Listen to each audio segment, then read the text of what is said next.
Estada neste foro que resulta moi super amable e, bueno, ao que lle teño moito cariño. Sempre foi especialmente grato presentar a sabios, a xente da que se aprendimos moito. Sempre foi especialmente grato presentar a persoas polas que un sente admiración como persoas, e sempre foi especialmente grato presentar amigos. Para min hoxe é moi grato presentar a Jorge Álvarez Yáguez, porque cumple justamente estas tres perspectivas. É un gran pensador, é unha persoa, vamos, humanamente destacable, e é un gran amigo da Semana Galega de Filosofía. Creo que hai moitas cousas en Jorge que deben ser destacadas, pero fundamentalmente que é un profesor de secundaria. Que un profesor de secundaria que hoxe onde, bueno, levamos sufrido certa, podíamos decir, laminación, que non somos tidos en conta tamén como a posibilidade, ¿no?, de que o noso exercicio da práctica cotiá teña que ver coa investigación, teña que ver co pensamento, e non solamente con unha transmisión de conceptos estereotipados. Haxa persoas como el que se resistan a elo, que poñan a súa vontade non solamente en pensar e en escribir, sino tamén en formar a outros docentes, en formar grupos de debate, de pensamento, como o que el leva anos coordinando e o que é parte relevante en Vigo. Como podedes ver no currículum, doutor en Filosofía pola Universidade Complutense, realiza a súa tese sobre o pensamento de Michel Foucault, que despois cristalizará no libro Michel Foucault, Verdad, Poder e Subjetividade, en edicións pedagóxicas, que, como podedes ver, sabe pola segunda edición. Ademais, leva desenvolvido, leva traballado moito a perspectiva frankfurtiana.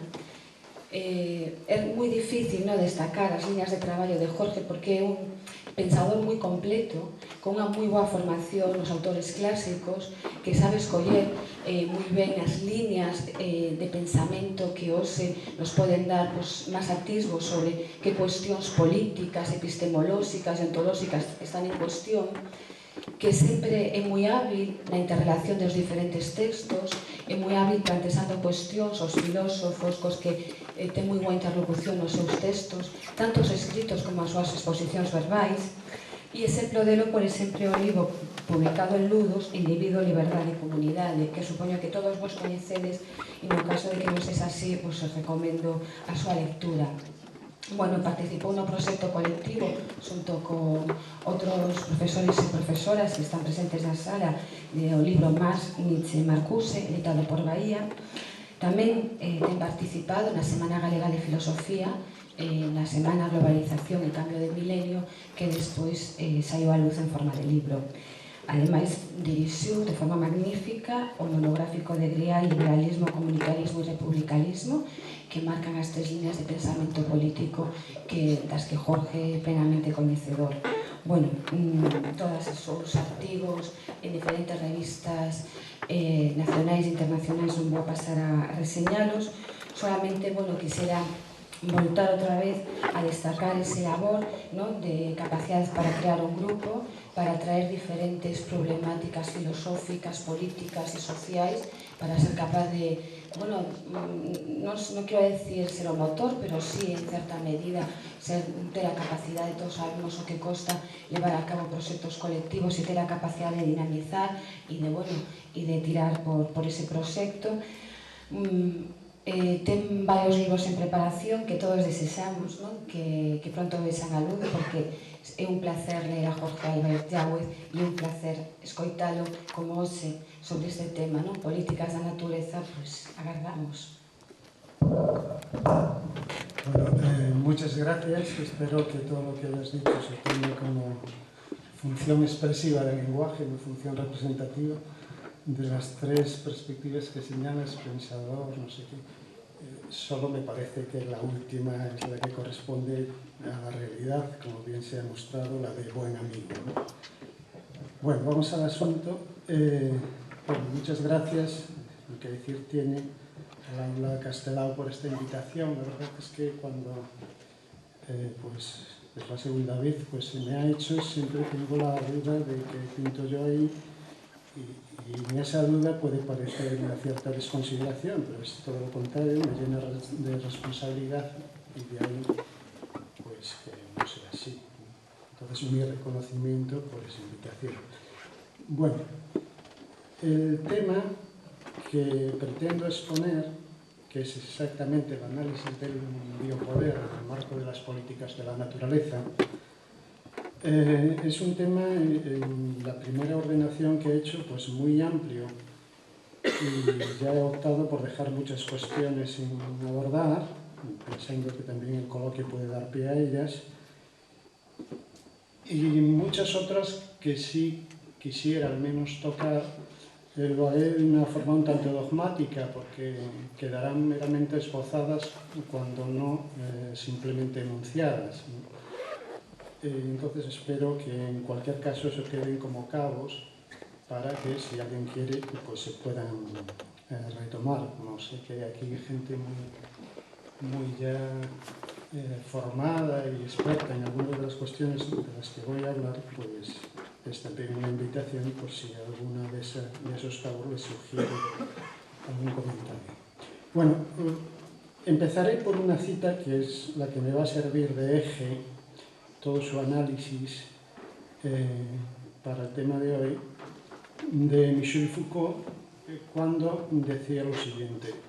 Dice, el umbral de la modernidad, que él califica de biológica, modernidad biológica, se sitúa en el momento en que la especie entra como enclave en sus propias estrategias políticas. Durante milenios, el hombre siguió siendo lo que era para Aristóteles, un animal viviente y además capaz de una existencia política. El hombre moderno es un animal en cuya política está puesta en entredicho su vida como ser viviente. Pues de esto es de lo que fundamentalmente voy a hablar, ¿no? De lo que Foucault considera una verdadera transmutación en el orden de las categorías políticas que viene dada por ese momento en el que la vida, en su sentido más estrictamente biológico, lo vivo, entra dentro de las estrategias, los cálculos, las tácticas, el orden de lo político. Bueno, en primer lugar, es simplemente una aproximación para señalar por qué eso es una ruptura. En la cita se refiere explícitamente a Aristóteles, puesto que para Aristóteles el ser viviente era lo que en un principio quedaba fuera del marco de la polis. El ser viviente queda reducido al ámbito de la casa, del oikos en griego, ¿no?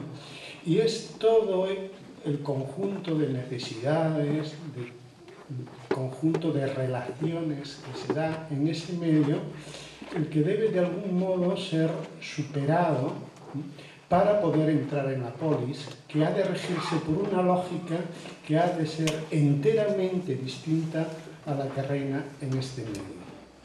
El ámbito de la polis no va a ser el del vivir, sino más bien aquel en el que se plantea la vida buena, que obedece a un concepto ya en absoluto biológico, en absoluto relacionado con las necesidades del cuerpo. Bueno, este es un tema que Hannah Arendt pues, ha tratado, pero yo lo que quisiera destacar es un punto que Arendt no ha analizado, no es que suponga que no tuviera en consideración, y es que Aristóteles se cuida mucho de definir las relaciones políticas justamente por contraposición a las relaciones de la familia que se dan en el ámbito de la casa.